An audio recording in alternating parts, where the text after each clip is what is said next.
how you fight is more important than how you love, because that's a real sign of a good relationship, if you can fight well and if you can move forward from that in a really good way. Welcome back to season 2 of the Icon Edit. Today's conversation is all about modern love, why it feels so complicated and why so many people seem to struggle not only to find a partner, but also to stay in a healthy, lasting relationship. My guest today is Sanaiyah Gurnamal, a 2-time TEDx speaker, love and relationship coach and self-love expert known as the Love Alchemist. She helps people understand the deeper patterns behind the relationship, from heartbreak and self-worth to the subconscious blocks that keep us repeating the same cycles over and over again. Sanaiyah also has a very popular podcast and is very well known in the love coach scene. In this episode, we talk about dating apps, too much choice, high expectation, emotional availability, commitment, self-worth, and why so many people keep attracting the same type of partner. Sanaiyah, welcome to the Icon Edit. Thank you for being here. Oh, thank you, Iwona. And oh my God, your introduction has set up a really interesting conversation. I mean, I know we are going to get really deep into, things that I know will help a lot of women out there. So thank you. That's so good. I love you are here. But first of all, Sanaiyah, you call yourself a love alchemist. What does that mean and how did you end up in this field? Oh, absolutely. Thank you. So a love alchemist is someone who takes your, past relationship pain, your baggage, all those heartbreaks and those painful experiences that you want to hide from, and transforms it into actually something that's very powerful. I think a lot of us who have, all of us women have some kind of past memories and baggage that we want to avoid or we want to hide from. But as a love alchemist, I show you how those experiences have made you who you are today, that you wouldn't be this amazing woman if it hadn't been for all those experiences. So I help women to actually transform past pain into power so that they can attract the right partner. That sounds good. But when people come to you for help with love and relationships, what are they usually struggling with the most? What is, would you say, the number one thing that people have a problem with? Yeah, absolutely. I see 2 things a lot. If they are single, then they're struggling with finding the right partner. They keep attracting the wrong partner, wrong man, wrong relationship, and they're just tired of it. The other thing I see all the time is betrayal. And betrayal, if they're in a relationship, they've been deeply hurt by someone, whether it's cheating or some other form of betrayal. So those are the 2 things I see the most. Do you feel that people nowadays are more confused about love than previous generations? And if yes, what would you say are the reasons for that? I think it's not that there are more people confused today than before. I think just more people today are expressing their confusion. I think in the past, women felt confused. They just, sucked it up, right? Yeah. They just kind of dealt with it. It was how it was. But I think today, because we see, everyone's story on social media, we hear about everybody's breakups, right? So I think there's just a lot more noise about it than there was before. And do you feel that, so many people tell me it gets harder and harder to get a partner. Do you feel this is true, or people are just making that up as an excuse to not deal with their own? I mean, we have to say modern love is extremely complicated. It is, I would say, a lot harder for people to find the right partner. I think women a lot of them have chosen to pursue their career as they should. And because of that, they put their love life on the back seat. And so you've got, women who might be a little bit older, and you've got men who are looking for younger partners. So that sometimes makes it difficult for women to find the right one. I also think that standards have changed, and there are a lot more different types of relationships today that we didn't see as much of before. We met before we started recording, and we were also talking a little bit about dating apps. Do you feel that these apps are making it easier or harder to find someone? Ooh, that is a trick question. I think it makes it easier in many ways, more quantity, But I think it makes it harder because it's less, it's like harder to find the quality or the right person. And I mean, I feel that you always have in the back of your head that maybe there is something better for you coming along. So is this why making a choice makes it more difficult for people now? Yeah, I agree with that. And I think the apps are responsible for that. We have so many more choices. And when you have more choices, it's actually harder to make a decision. Most people think if I have more choices, it'll be easier to find what I want, but it's the opposite. I think the human brain can handle about 7 choices at one time. And beyond that, it starts to get confused. So we are more confused with more choices available to us. Yeah, and another thing are expectations and standards. Do you think that expectations and standards are too high nowadays? Or are people simply less willing to settle? I think that... Especially women. Sorry to interrupt, but I feel that, as I said to you before, back in the day, women had to suck it up because they were very dependent on the man. They could not just say, okay, I'm leaving you because you are not...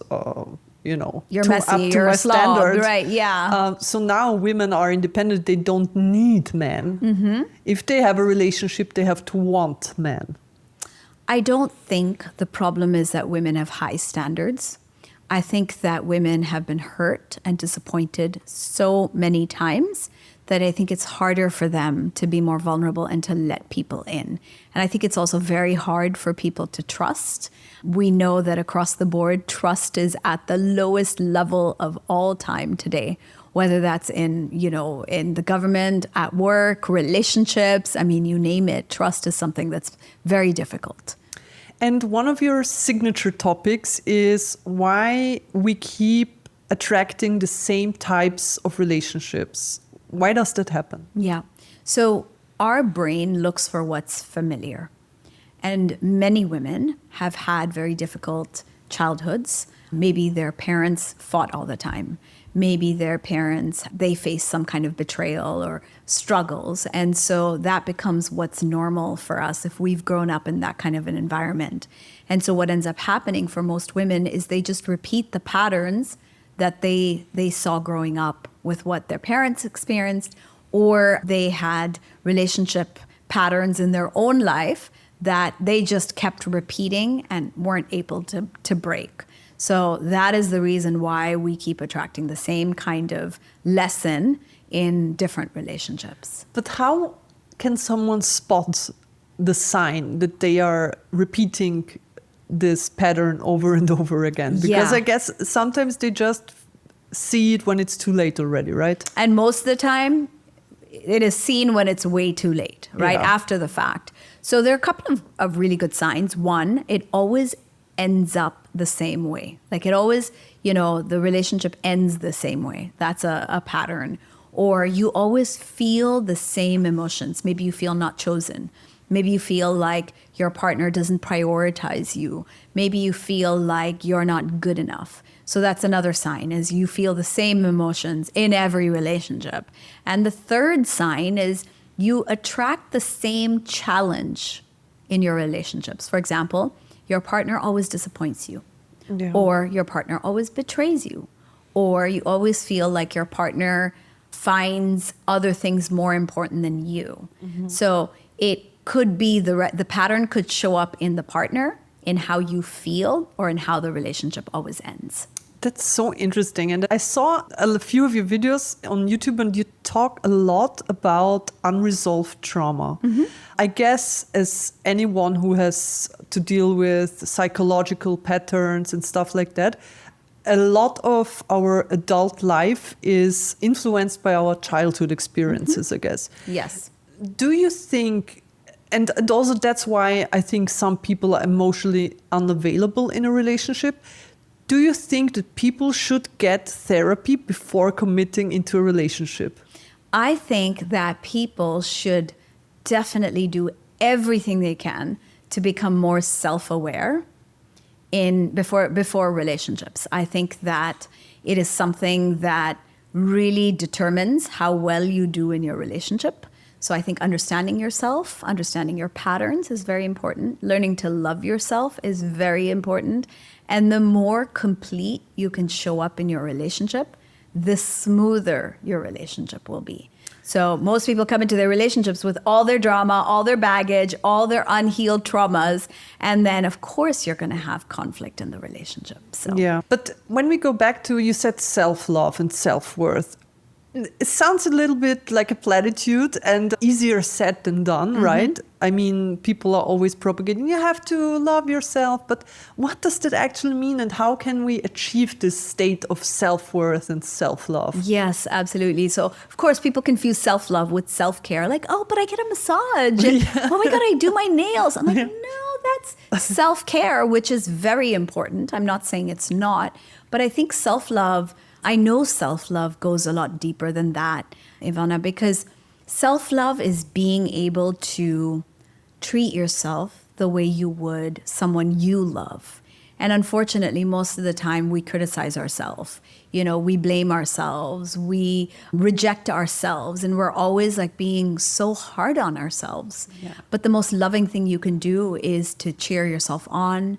That's one way to love yourself. Another way is to give yourself whatever you need when you need it, instead of, you know, abandoning yourself, neglecting yourself. Without having a bad conscience, right? Without feeling guilty, right? Yeah. So it's about choosing yourself before anyone else. And I think we tend to do the opposite. We tend to make everyone else a priority and we forget ourselves. I like to say that we put ourselves last on our own list. And we should be right there on top. I think this is a problem that especially women have, because we are raised and brought up to always take care of others and like be this caring, giving subjects, you know. And men always expect us also to do it. And then once you choose yourself over anybody else, I think that's when the guilt comes in. Yes. And that's why so many women feel like they are not deserving of it. Yes. Absolutely. We've all been conditioned by these gender roles. We've also grown up thinking that you have to be a good girl, a good wife, a good mother. You have to be perfect at everything. You've got to hold the house together. And I think all that stress and pressure makes us feel like there's no room for us, for our, for me time. There's no room for all of that because there's always something more to do in order for you to be, loved by everybody else, or in order for you to be a good whatever you're trying to be. So I think there's a lot of pressure we put on ourselves to fit into those roles. And I think with men, it's kind of like, well, if that's if that's important to you, go for it. It makes my life easier. Yeah. So, we end up feeling guilty about it, and we just allow ourselves to end up, feeling stressed and pressured. And so that's of our own doing.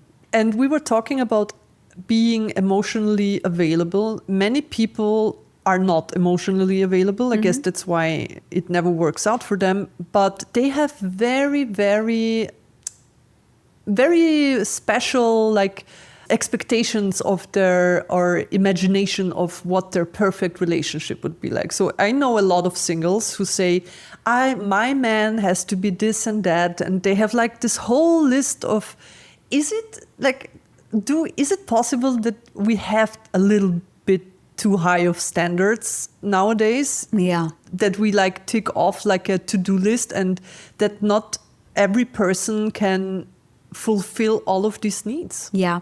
When I have a client who comes to me with something like that, I ask them, well, do you fit all of these things on the list, right? Yeah. Like all these things that you want from your partner, can you say the same about yourself, right? Because ultimately we attract who we are. We attract someone on the same level. So you don't believe in the opposites attract? I think the opposites attract maybe in traits and personalities, but ultimately, energetically, we really attract who we are. Yeah. So we won't necessarily, attract someone who has the same issues as us, but almost we attract people whose issues complement ours, Yeah. So if you have a problem of low self-worth or low self-esteem, you'll attract a partner who'll make you feel worse about that, And it doesn't always show up immediately because, there's the honeymoon phase. And the honeymoon phase, we're always putting the best foot forward, our best face forward. But overall, I've noticed that with most women, eventually, sooner or later, the very thing that is your challenge will be triggered by your partner. We can't run it. We can't outrun it. So let's now talk a little bit about, so now we know how and why people are not finding whatever they need. Let's talk about why they can't keep it. So why do you think so many relationships break down today? Yes, and I think this is where the expectations is the problem. So from my point of view, what I see is that we keep expecting other people to fulfill our expectations, our needs, but we don't do it for ourselves, and I think that's the problem, because we should be the ones fulfilling our own needs, our own expectations, and that's what self-love is about. We aren't meant to be with partners for them to make us feel good about ourselves. We should be feeling good about ourselves and bring that into the relationship. So I think we're doing it all wrong. We expect our partner to make us feel loved, but we should be coming into the relationship feeling loved anyway and sharing our love with our partner. So a relationship is about sharing with each other, it's about partnership with each other, not somebody else making you feel more complete or whole. And I think that's what causes a lot of, conflict or a lot of breakups to happen. That's so true. And I often hear older people, like let's say my grandparents or parents' generation, say people are giving just up too quickly nowadays. Or are they maybe just becoming more honest? I think it goes both ways. I think we definitely have relationships where both people are becoming more honest about what they're in the relationship for, whether it's giving them what they want. So I admire those people who can be more honest, but I also see the other thing happening, which is people give up very easily. Like, I didn't get what I wanted here, or he didn't do this or do that. And so I'm walking, I'm leaving. So I think you've got both things happening. And overall, what you do see is more people are breaking up than staying together. That's absolutely a fact. That's so sad, actually. You were talking about the honeymoon phase. What exactly is the honeymoon phase and what happens after this phase? Yeah. So the honeymoon phase is when either you just start dating or you just got married. It's that beginning of a relationship where everything feels perfect. You'll do everything for your partner. And, everything is just smooth and easy. And usually about a year into it, it's like real life hits. And suddenly you're not as accommodating. You're not as flexible. You suddenly have expectations. You suddenly, you react and you get angry and you start fighting and all kinds of things happen to the relationship. And so it's really the transition from everything feeling perfect and like everything is just, everything's great. Lovey-dovey. Yeah, lovey-dovey.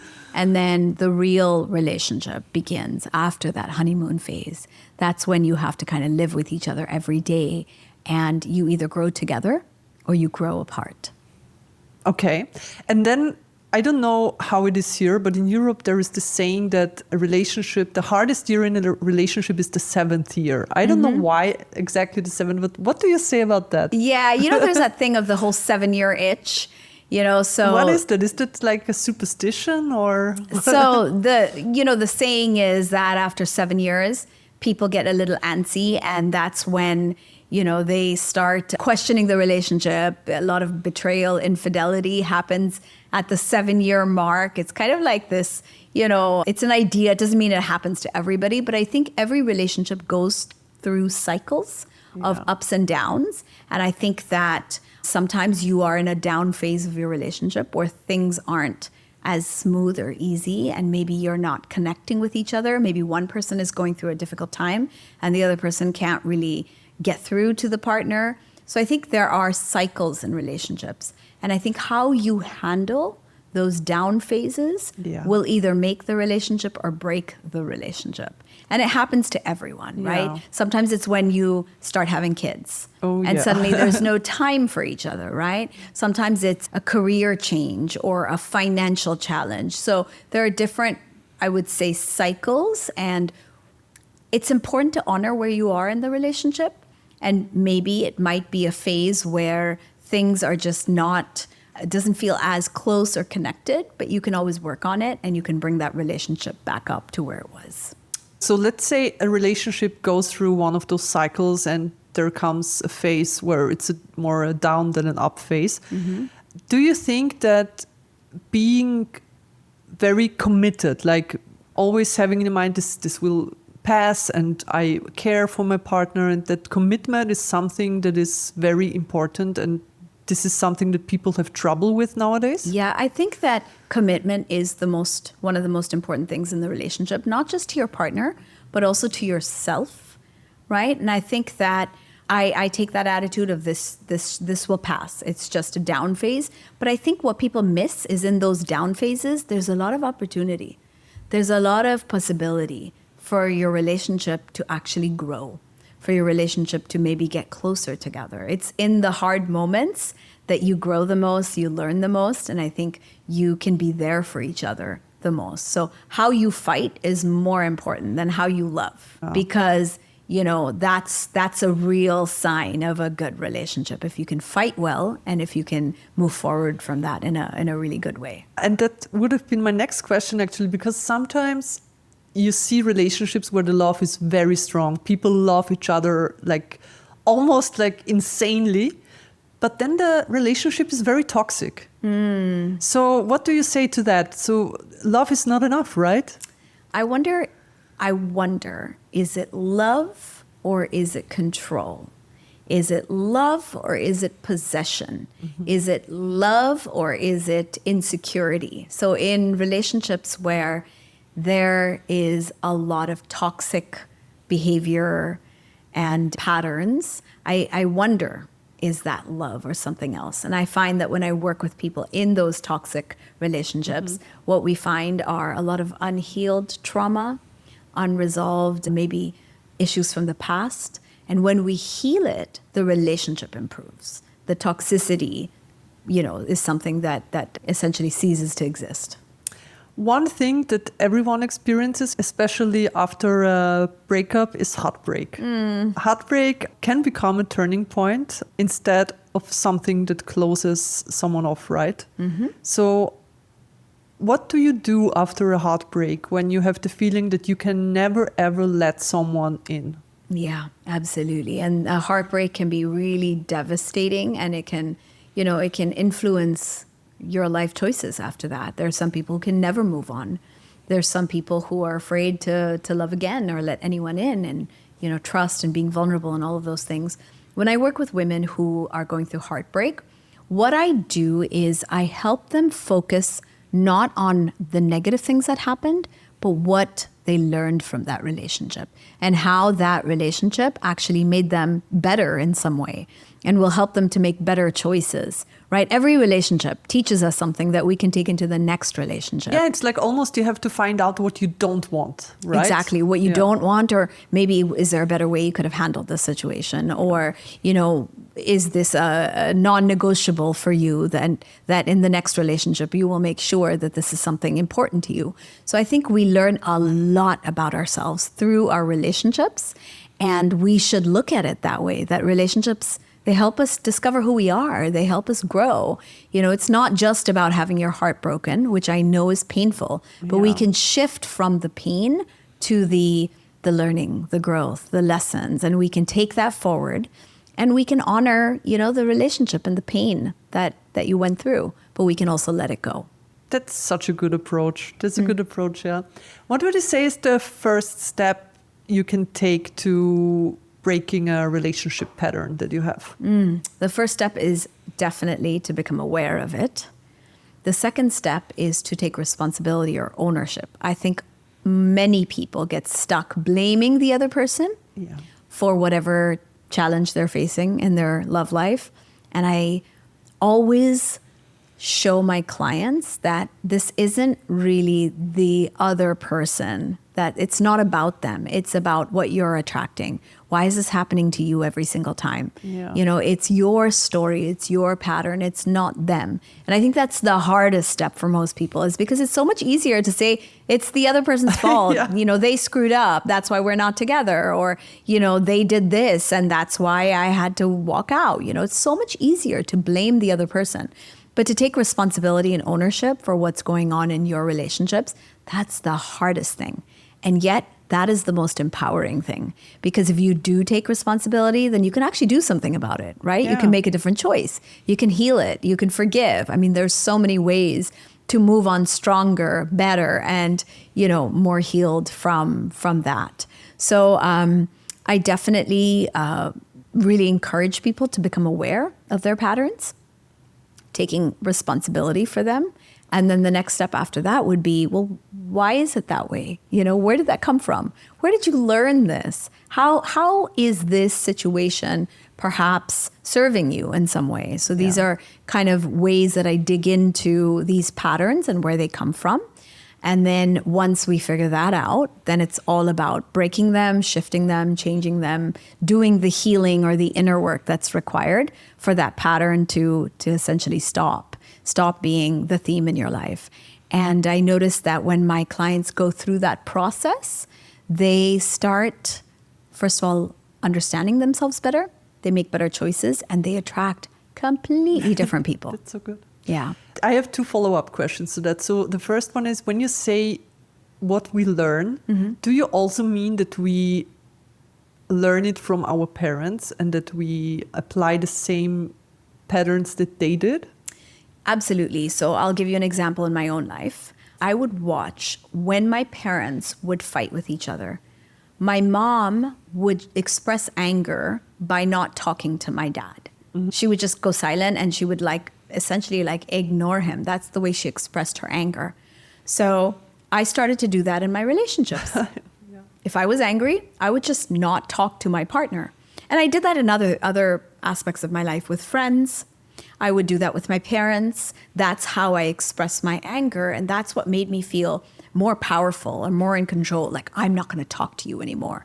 You know, but then all that did was make the distance wider, the gap bigger between me and my, you know, the different relationships I was in. So it didn't actually help the relationship. It actually pushed us further away. And I had to learn that it's not about shutting them out or shutting down myself, but it's about communicating, because a good relationship is based on good communication. Yeah. And that was something I had to learn because I've never seen that.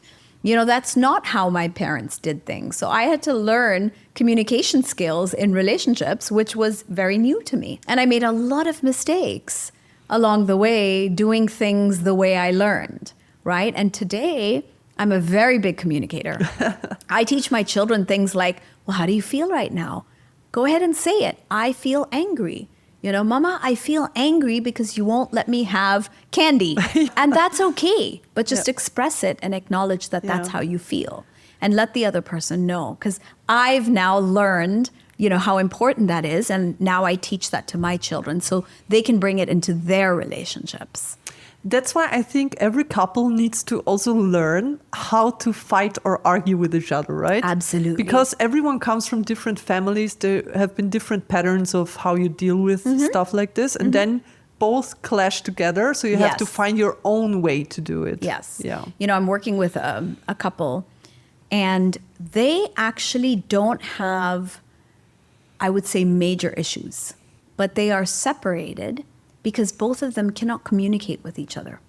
And they both have personal issues, their own issues as individuals, and they can't communicate or share that with each other, which is why the marriage fell apart, okay? And they don't really have, I would say, a strong enough reason not to be together. They can't express, they can't talk, they can't communicate. And that's the problem. So that's where I'm coming in now to kind of help them with that. So it really is skills, relationship skills that many of us never learned because our parents didn't have them either. Yeah. And I think today it's really about changing those generational patterns and not repeating them so that we can teach our children to be better at relationships than we were. What does healthy love feel like? Ooh, healthy love, to me, it's about feeling safe to be yourself. You know, it's feeling safe to say how you feel, not needing to filter anything, knowing that, you know, your partner will not judge you, will not reject you if you tell them how you feel. You can be vulnerable with them. You're almost like a child. You know, I think two people in a relationship, they almost go back to being carefree children. They're just themselves. And that to me is really healthy love. You just like to be with each other and there's no pressure, no stress, no judgment. Do you think that people should listen a little bit more to their good friends and maybe even family when it comes to choosing their partners? Because I feel I'm very honest in my friend group, I'm known for being very open and honest. When I meet someone's new girlfriend or boyfriend, I almost have like a intuitive feeling of this is gonna work out or not. And I always let the people know, maybe, I don't know if this is good or not that I do it, but in 99% of cases, it turns out that I was right. And then all the people in this person's group have been telling them, no, this will not go very well. It's the same pattern again. Do you feel that sometimes people should just listen to them? How do your friends react when you tell them that they should not be with that partner? Very differently. It depends on the person, you know? Yeah. Sometimes they say, I know, but I just can't help it. Yes. So what I find, and this is how I'm trained as a coach and a healer, is never to tell people what to do, because they're going to either do it anyway or they're going to hate you for saying something that they don't want to hear. Yeah. Right? If they knew better, they wouldn't be in that relationship. Right? And so everyone needs to kind of go through the process of learning from their experiences. And which is why when I work with my clients, I'll never say, don't do this, don't do that. But I will show them what they're creating, or I will show them through the process of I call it digging and healing and clearing, what they're creating or what's happening in their relationship. So I do find that it tends to backfire when you tell people the truth. And most people have to learn and figure it out for themselves. But I think the role of a friend sometimes is just to be there. Yeah. Even when they screw up, right? Yeah. You're just there to support them and pick up the pieces when it doesn't, go well. And, sometimes saying "I told you so" is not the best thing to say, even though you might have been right all along. So, what advice would you give someone who feels exhausted by dating and is starting to lose hope? Ooh, and that is a lot of women out there. Yeah. I mean, it is frustrating when you've been doing it over and over again and you aren't really moving forward. When you're in that situation, what you need to understand is you are just in a loop. You are in a pattern and the pattern keeps repeating. And you need to do something different. So I always recommend working with someone whose experience or expertise is in that area of helping you clear whatever are those blocks, emotional blocks, energetic blocks that are putting you in that situation to feel frustrated or, like giving up and so on. Because there's always something in the way if you aren't getting what you want. What do you think about matchmaking? Because I told you before, there are a lot of matchmakers, especially in India and also now in Dubai, I saw a lot of matchmakers. How do you feel about that? Do you think that those people really can help find someone for them? Yeah, I think that, there's a place for matchmaking. I think it can be very helpful for people. But I do think that matchmaking doesn't guarantee relationship success. But I think if you do the inner work and you clear your blocks and you clear your past relationship trauma or childhood trauma, then I think you have a greater chance of succeeding at any relationship. And I think sometimes, when you've done that inner work and then you go see a matchmaker, you're more likely to end up in a match that's going to be just perfect for you. So I think it's not wrong or right. It's just, both things have to be kind of checked off. You have to be complete enough for a relationship, complete, ready, but and you have to be open to maybe getting set up if you want to go that way. And both of those things together can get you where you want to go. And what do you feel about the fact that the desperation of some people about finding true love is being exploited by reality TV sometimes? So yes. You see, there are like shows like Love, let's say Love is Blind. I don't know if you have seen it, but the concept is that two people are talking to each other and there's a wall between them, so they don't see each other. They can only talk to each other. And then in the end, they are getting married. What do you think about stuff like this? Because apparently, I mean, it works out for some of them. Yes. You know, it's like all relationships. Some will work out and some won't. I think, you know, Love is Blind and a lot of these reality TV shows, I mean, at the end of the day, the goal is entertainment. Yeah. It's not to get two people together. It's being exploited Yes, you know. So I guess my opinion is that it is, those kind of reality TV shows are made for entertainment. They're not made to get, you know, people together. In fact, the more drama, the better the ratings, right? So I'm not sure that's the best platform to meet the love of your life, you know, but yeah, it does what it does. It's entertaining for people. Yeah. And sometimes it makes people feel better. That's actually, I have a couple of friends who are obsessed with these kind of shows. Me too. I love them. Right? And they tell me, you know what, Sanaiyah, what we love is it makes us feel better about our own lives. Yeah. And I think that's the main goal. And that's why you watch it in the end. And a friend of mine, she said to me, I was talking with her about Love is Blind. She said, you know, in the end, it doesn't matter how you meet someone. It doesn't. If it doesn't work out, it doesn't work out. If you meet on Tinder or Love is Blind or in a bar, there's no difference. Except for the fact that you don't see the person on Love is Blind. But I mean, at some point you do, so you can still back out. In the Indian culture and a lot of Asian cultures, that's how people got married, right? They didn't see each other. They didn't even get to talk to each other. And they got together that way. And a lot of marriages have lasted on those foundations. Yeah, I know. And the funny thing, I always thought these people cannot be happy together. But I see it even with my Indian friends and their parents.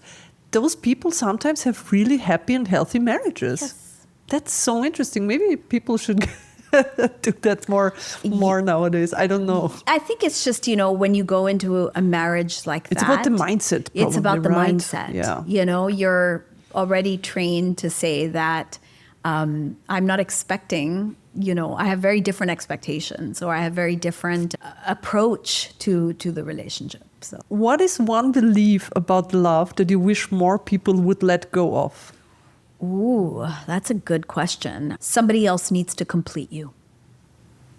That's good. Yeah. I think a lot of people look for the perfect partner to make their life feel, you know, like they've found the one, you know, they're complete, as if the partner is going to do that for them. And I think that's the one thing. If we let go of that and instead we focus on building a relationship with ourselves, I think we would show up completely differently in our relationships.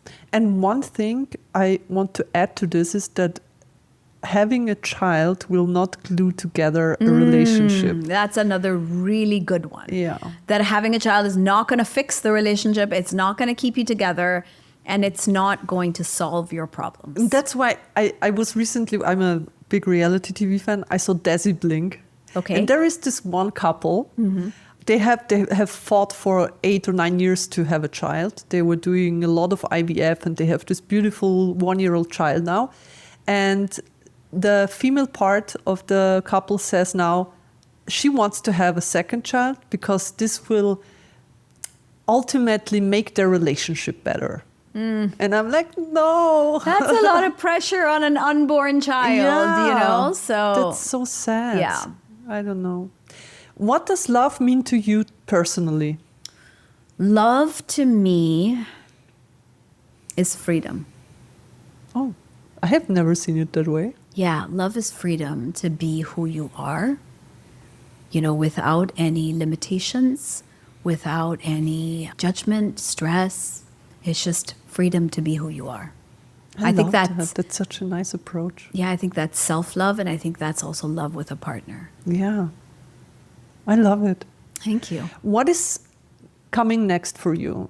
Seem to be very successful already with your podcast and the love coaching. And are there any plans for the future? Yes. Are you building a love institute or a reality show? Or please tell me. I will write next. I do a lot of writing now. I have a blog on Substack and this nice newsletter. Yes. I love that one actually. Yes, because it's very short.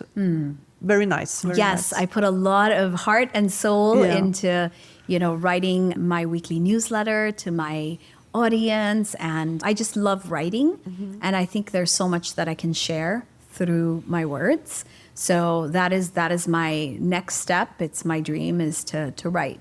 So there's a book coming, I guess. There is a book coming. There's more than one book coming. Oh my God, I think that's a perfect timing. I think many people will love to read what you have to say about love. Thank you. Thank you so much, Sanaiyah. I feel like this episode was like a little therapy session, but with better lighting and less paperwork. I love for that. everyone listening, maybe the lesson is before we ask, where is my person? We should maybe ask, why do I keep texting the wrong one? And I hope you enjoyed this episode. Share it with someone who is struggling to find what they are looking for. Please rate the podcast. It really helps. And listen to the next episode next week. Sanaiyah, thank you for being here. It was a pleasure. Iwona, thank you. This was such a fun episode. Yeah, I mean, our conversation was great. So thank you so much for being you. Thank you so much. Okay, see you guys next week. Perfect. Yeah. I loved it. I could talk about this for Oh, we could have gone for another. I mean, how long was